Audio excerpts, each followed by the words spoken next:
Muy buenas noches, estimados participantes del curso de Física 2. Una cordial bienvenida.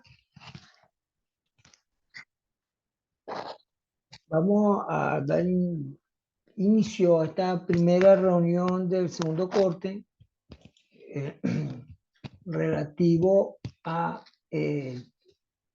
la diferencia de potencial eléctrico, unas definiciones que son fundamentales dentro del campo de la ingeniería.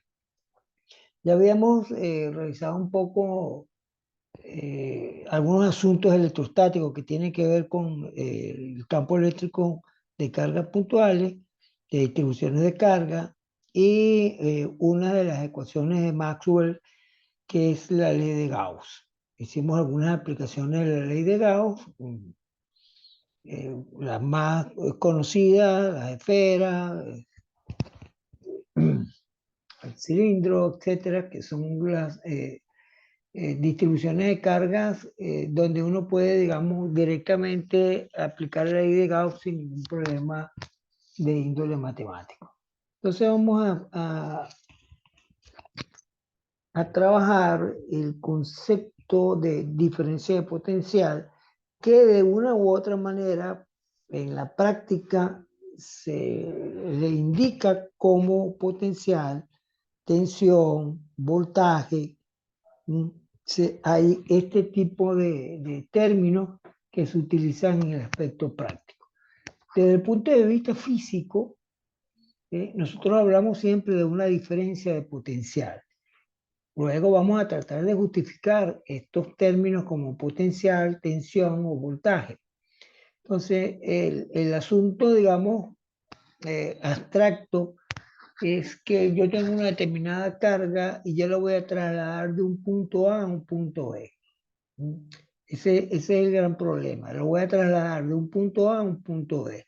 Cuando yo hago ese movimiento de A a B, yo tengo que realizar un trabajo desde el punto de vista energético, de la conservación de la energía. O sea, nosotros tenemos que realizar un trabajo, sabemos que ese trabajo se convierte, digamos, en una variación de la energía cinética, etcétera, por el contexto de la conservación de la energía.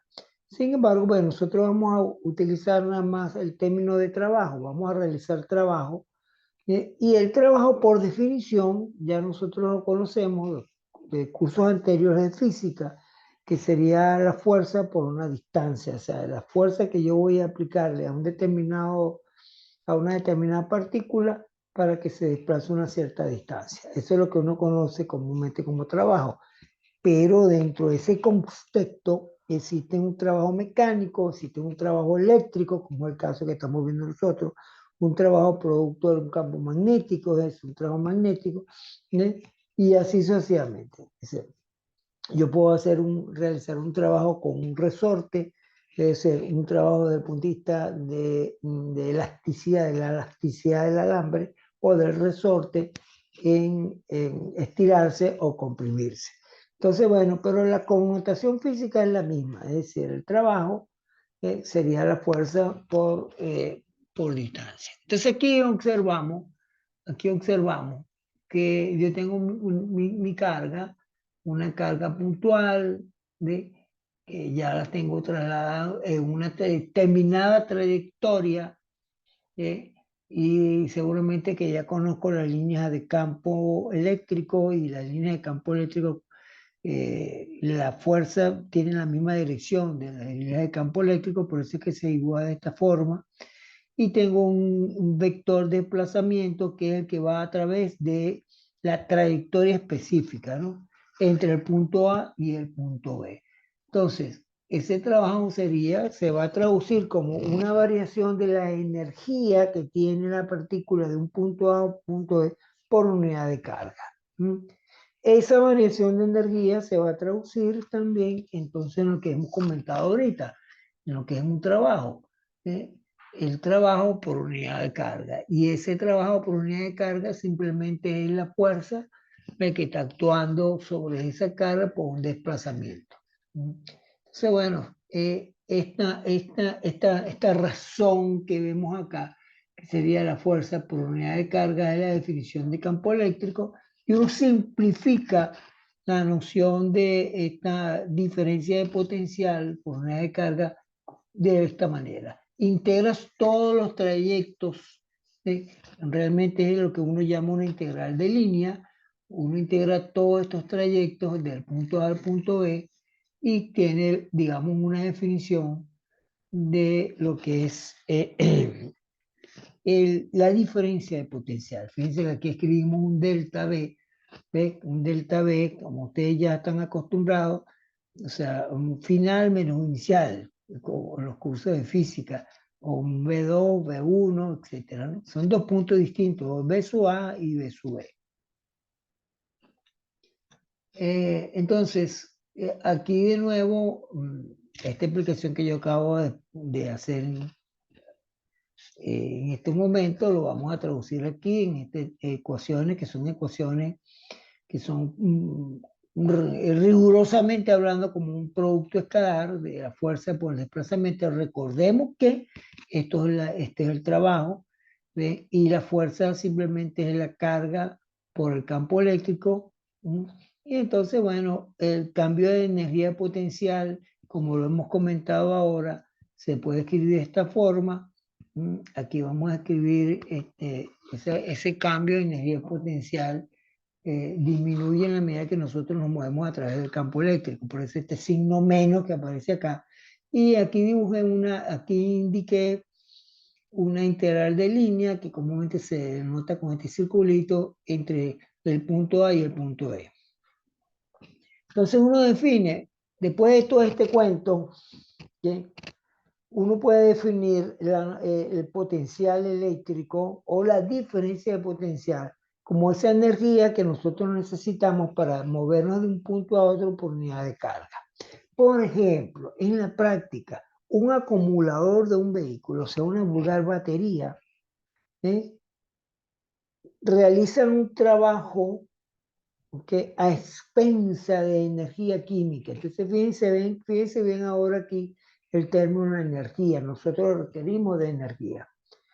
Un acumulador o una batería de un vehículo que ya está estandarizado como 12 voltios, yo tengo una solución electrolítica que comúnmente es ácido sulfúrico, y esos iones que se separan porque hay una disolución, hay un movimiento de cargas, fíjense bien, hay un movimiento de cargas a los extremos, o sea, lo que uno llama polaridad negativa y la otra la polaridad positiva, o sea, los electrodos y el cátodo, el ánodo y el cátodo, para meternos un poquito con este aspecto, digamos, que ya ustedes conocen. Y ese trabajo, ¿ve? Que se realiza a expensa de energía química, porque es a partir de una reacción química, porque se traduce en un trabajo eléctrico porque se están moviendo las cargas. Y entonces eso es lo que genera la diferencia de potencial en los extremos del más y el menos de la batería, que en este caso son 12 voltios, que lo vamos a ver ahorita acá, que lo vamos a ver acá. Entonces, bueno, aquí volvimos a escribir la expresión. Como hemos comentado ahorita esta expresión lo acabo de explicar ahorita con un ejemplo ya muy práctico, que es el acumulador o batería de un carro. Y ese trabajo se expresa en joules, ¿ve? Y es como es el trabajo por unidad de carga y la carga se expresa en coulombs. Entonces uno define joules sobre coulomb como voltios. ¿Sí? Voltios. ¿Sí? Entonces, esta es la unidad fundamental de diferencia de potencial, de tensión, de voltaje, como lo queramos identificar.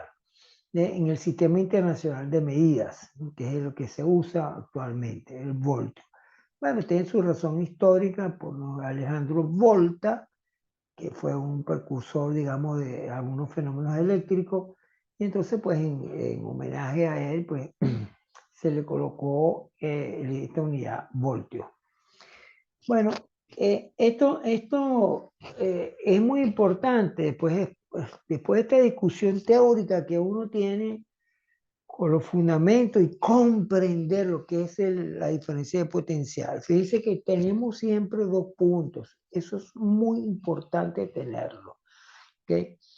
Cuando uno hace un análisis electrostático, como lo que tienen en el texto del curso, con cargas puntuales, el autor del texto ubica uno de los puntos en el infinito. Fíjense como uno de los puntos lo ubica en el infinito por comodidad y asume que el potencial en el infinito es cero. Pero entonces uno está midiendo, en caso de que uno tenga que medir, uno está midiendo ese potencial con respecto al infinito, o sea, con respecto a cero. Por eso es importante precisar, comprender que son dos puntos. En la práctica cotidiana de la ingeniería, los electricistas, todo lo que tiene que ver con circuitos eléctricos, la cosa cambia. ¿Okay? Entonces uno define un potencial de tierra. Uno define un potencial de tierra. Cuando uno tiene los conductores, esos dos conductores que ya ustedes conocen en un determinado sistema, que los iremos a estudiar luego. Tengo un conductor que uno comúnmente llama la fase, que es el que conduce, y tengo un conductor que es el neutro, y ese conductor neutro que se va a tierra, una puesta a tierra que tiene que existir en el tablero de los circuitos de sus hogares, de los circuitos domiciliarios. Y cualquier otro circuito, por supuesto, tiene que existir una puesta a tierra. Me salgo un poquito para que vayan entendiendo la noción, la importancia de la noción de la diferencia de potencial. Hay una puesta a tierra, comúnmente se utiliza una barra de cobre que se entierra a una cierta distancia de profundidad y es todo en el tablero, digamos, principal, en que uno tiene de la cometida principal, tiene ese neutro lo conecta a ese punto y eso es la Tierra. Entonces cuando uno está midiendo el voltaje en un punto respecto a Tierra. Entonces es lo que estábamos comentando ahorita, siempre hay dos puntos. Que en vez de ser en el infinito, nosotros definimos que ese voltaje con respecto a tierra, por convención, para no enredar tanto el asunto, asumimos que el potencial es igual a cero. ¿Okay? Entonces, espero que con esta breve explicación haya quedado claro el asunto de la diferencia de potencial. Yo puedo conocer el campo eléctrico a partir del voltaje. Ya vi aquí un error. Obtención del campo eléctrico a partir del voltaje. Tengo que editar aquí esto. A partir de la diferencia de potencial. Entonces partimos de la definición básica que ya hemos discutido anteriormente. Este delta V, que es la diferencia de potencial, es integral de línea entre el producto escalar del campo eléctrico por el diferencial de desplazamiento, de longitud, entre dos puntos A y B. ¿Okay? Entre dos puntos A y B. Entonces, yo puedo expresar, si yo tomo el diferencial en ambos miembros de esta expresión que tengo yo acá, tomo el diferencial de B, y al diferencial de una integral, pues simplemente elimino la integral y me va a quedar menos la parte interna, pues la parte de la cantidad de la integral, y me queda menos E de L. Esto es un producto escalar, esto es un producto escalar de dos vectores. ¿Bien? Pero como un producto escalar, su resultado es un escalar. Por lo tanto, el voltaje o la diferencia de potencial es un escalar. Entonces, si ese campo lo tengo yo en dos dimensiones, por ejemplo, en la dimensión horizontal, ¿okay? Es decir, un campo que está dirigido en el eje X o un campo que está dirigido en el eje Y. ¿Okay? Es decir, o tengo una combinación, pues. Entonces, yo puedo reescribir esta expresión de esta forma. ¿Okay? O sea, los términos escalares, al resolver este producto escalar, componente con componente, sería el componente en el eje X y el diferencial de L, que sería el diferencial de X, ¿no? ¿Ok? Entonces, el diferencial de B se puede escribir de esta manera y yo puedo despejar de aquí el valor del campo eléctrico, de la componente del campo eléctrico en el eje X. ¿Qué me está indicando esto? Que la componente del campo eléctrico es cómo varía, porque esta derivada, esa razón significa de cómo está cambiando el voltaje en una determinada dirección, ¿ok? Y eso me da la componente del campo eléctrico. Entonces, fíjense que yo puedo conocer ahora, yo en vez de calcular como hicimos anteriormente en las clases, en las reuniones anteriores, calculé el campo eléctrico, bueno, de un disco, etcétera, y medio complicado, ¿eh? Porque hay que resolver una integral, y bueno, y todo ese asunto que ya hemos hecho nosotros. Entonces, si yo conozco el potencial, yo simplemente lo que hago es derivar, tomar la derivada con respecto a X y tengo el campo eléctrico, ¿eh? De una forma análoga, si quiero trabajar en tres dimensiones, yo coloqué acá, o sea, con respecto al eje Y, ¿okay? Haciendo un razonamiento análogo, tengo estas tres componentes. Entonces yo le coloqué aquí una pequeña nota de una herramienta matemática que es usada, que posiblemente la van a ver en el curso de Matemáticas 3, si ya no la han visto, que es el uso de las derivadas parciales, ¿okay? Y la definición del gradiente de este operador que se denota de esta forma, ¿no? Un triangulito, y es tomar, esto es un vector, ¿ves? Esto es un vector, o sea, la derivada parcial con respecto a X y la derivada parcial con respecto a Y, es un vector en el plano. Entonces, yo puedo usar esa definición y reescribirlo o aplicar la matemática que tengo yo ahí, aplicarlo a mi problema físico, y yo puedo entonces retomar y decir que el campo eléctrico es menos el gradiente del voltaje, que se puede escribir así. Más adelantico vamos a hacer unos cálculos que tengan que ver con la aplicación de esta expresión. Porque para terminar, vamos a calcular el potencial de unas distribuciones continuas de carga. Repito, esta expresión, en la próxima reunión haremos unos ejercicios un poco, bueno, este es un poquito más de matemática, o sea, lo único que es derivar, pues. O sea, requisito es saber derivar funciones de varias variables y entonces uno puede conocer que es un potencial y yo con ese potencial puedo conocer el campo eléctrico como vector. Bueno, entonces el ejemplo que vamos a hacer ahora en el tiempo que nos queda es el potencial de un disco uniforme cargado. Esta es una aplicación que se ve en muchas situaciones, una aplicación del punto de vista electro. Acuérdense que ese disco está cargado desde el punto de vista electrostático. ¿Okay? Desde el punto de vista electrostático. ¿Qué significa eso? ¿Qué significa que yo lo cargo con una determinada técnica, cargo ese disco que es no conductor, ¿no?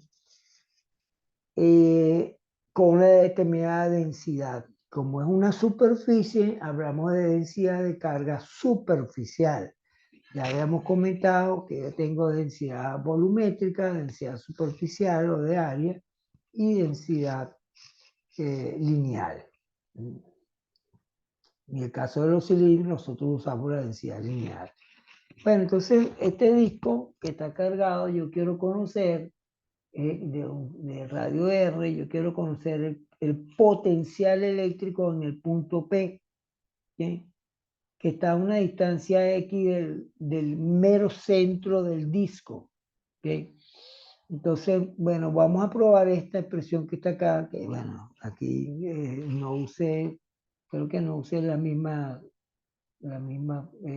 letra, pero bueno, no importa. ¿Cuál es el proceso? Bueno, el proceso matemático,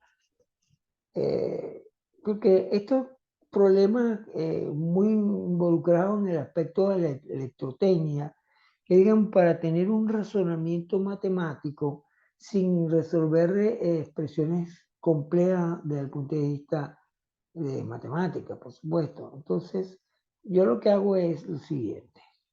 Es como que redefinir lo que es una integral, porque una integral es una suma. Yo lo que voy a hacer es sumar. ¿Ok? Entonces yo voy a sumar anillos, yo voy a considerar que este disco está formado por un conjunto de anillos.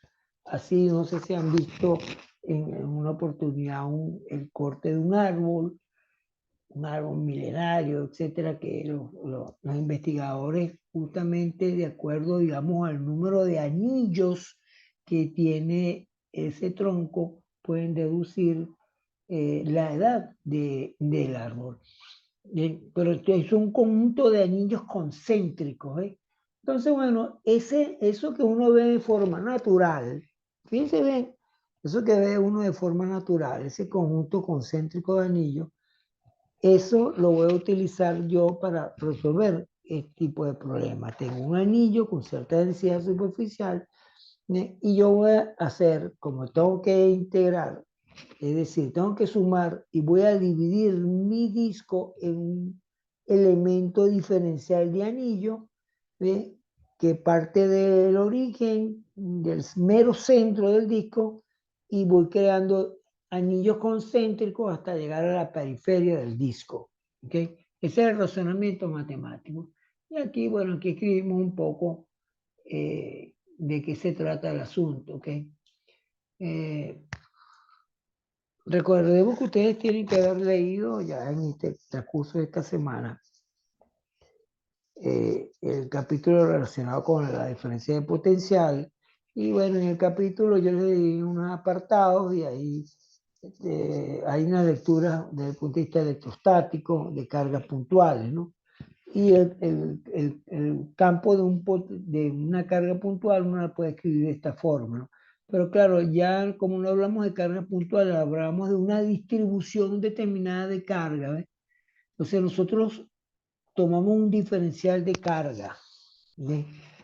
Un puñito de carga. Esto es algo que es un razonamiento matemático, pero no es un razonamiento estrictamente físico. Les explico. La carga está cuantizada, yo no puedo, yo lo que tengo son múltiplos de la carga, o sea, múltiplos de la carga del electrón. ¿Bien? Entonces no puedo tener un cuarto, ni un quinto, ni un sexto, ni un décimo de la carga del electrón, físicamente hablando. Pero nosotros hacemos un abuso del lenguaje en este caso y consideramos un diferencial de Q para indicar que es de la densidad de carga del disco, pues tomamos un elemento pequeño, ¿ven? Que lo vamos a llamar de Q. Pero ese de Q lo vamos a vincular con la densidad. Y bueno, ese es el razonamiento. ¿Y cómo lo vinculamos? Como el área del anillo o del disco, ya sabemos que es pi r cuadrado. Yo tomo el diferencial de área, o sea, tomar la derivada, en otras palabras, sería con respecto a R, por supuesto, sería 2pi R diferencial de R. Entonces ya yo tengo el diferencial de A. ¿Sí? Y por la definición que yo conozco ya de las reuniones anteriores, la densidad superficial de carga sería la razón o el cociente entre el diferencial de Q, entre el diferencial de área, y de aquí yo puedo despejar el valor de Q, ¿ve? Que es una de las incógnitas que yo tengo acá para resolver mi problema. Entonces, ese elemento, ese diferencial de Q, lo voy a escribir en función de la densidad de la totalidad de la carga del disco por el elemento de área en cuestión, que sería 2pi r diferencial de R. Este sería el diferencial de ese pequeño anillo que yo dibujo acá. Este pequeño anillo, eso justamente. Y entonces el proceso matemático, como ya dijimos ahorita, es simplemente sumar todas las contribuciones de los elementos de carga involucrados desde el origen del disco hasta la periferia del disco, que lo llamamos un radio R mayúscula. ¿Okay? Radio R mayúscula. Entonces, aquí tengo la expresión después de haber sustituido de Q, ¿ok? Y esto es algo muy elemental porque tengo un triángulo rectángulo, un ángulo recto, utilizo el teorema de Pitágoras, tengo los dos catetos y la hipotenusa sería simplemente la raíz cuadrada de r cuadrado más x cuadrado. Eso ya ustedes lo conocen. Y entonces, bueno, procedemos a hacer la sumatoria de todos esos anillos. La sumatoria de todos esos anillos se traduce simplemente en una integral. ¿Okay? Para simplificar un poco la notación, introducimos la constante K, que ya la hemos hecho anteriormente, que es 1 4 pi epsilon. Para no estar repitiendo eso, entonces tenemos 4 pi sigma, y me va a quedar esta integral, que bueno, no es nada del otro mundo, pues una integral, digamos, inmediata. ¿Cómo sé yo que es una integral inmediata? Porque yo tengo la derivada de una función. ¿Ven? Entonces tengo r cuadrado más x cuadrado con respecto a r, porque es el radio que va creciendo en el disco, porque la distancia x es constante. Entonces la derivada es una constante cero. Entonces lo que está cambiando, eso es el pensamiento matemático físico que tenemos que tener. Lo que está cambiando es el radio. Desde r igual a cero comienza a crecer, a crecer. Hay la cantidad de anillos concéntricos hasta que llego a R, ¿no? Por eso que integro desde 0 hasta R. Entonces la derivada sería 2R diferencial de R y aquí la tengo aquí arriba. Entonces tengo una integral muy sencilla porque tengo una integral de la forma de U sobre U. O sea, tengo una integral de la forma de U sobre raíz de U. Aquí ya le hice una ayuda inicial con el cambio de variable. De U sería 2R de R, entonces tengo de U raíz de U. Este raíz de U, esta integral es muy fácil porque esto se coloca en el numerador, sería raíz de U a la menos 1 medio, y utilizo U a la n, que la primitiva sería U a la n más 1, entre n más 1, bueno, y obtengo esta expresión. Este sería el potencial eléctrico en un punto X de del plano del disco, o sea, un punto que está perpendicular al plano del disco. Entonces, fíjense que el potencial pues tiene algunas características muy peculiares. Si yo quiero calcular el campo eléctrico de ese disco, que ya lo hicimos anteriormente, yo utilizo el operador de gradiente, ¿ven? Y obtengo el campo eléctrico, ¿no? Obtengo el campo eléctrico. ¿Mm? Utilizando esta expresión. Esto solo voy a dejar, bueno, lo podemos hacer luego, posteriormente, pero lo dejamos indicado por ahí. Bueno, eso es en esta sección. Vamos a dejar de compartir.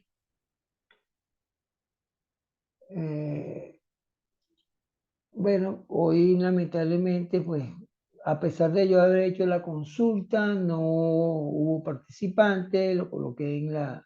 Pero bueno, eso progresivamente va a ir ocurriendo, que en las reuniones vamos a estar sin participantes, igual se graba y se coloca en la plataforma, en el grupo de Telegram. Bueno, que tengan todos una feliz noche, un feliz fin de semana a todos. Y nos vemos en este canal a esta misma frecuencia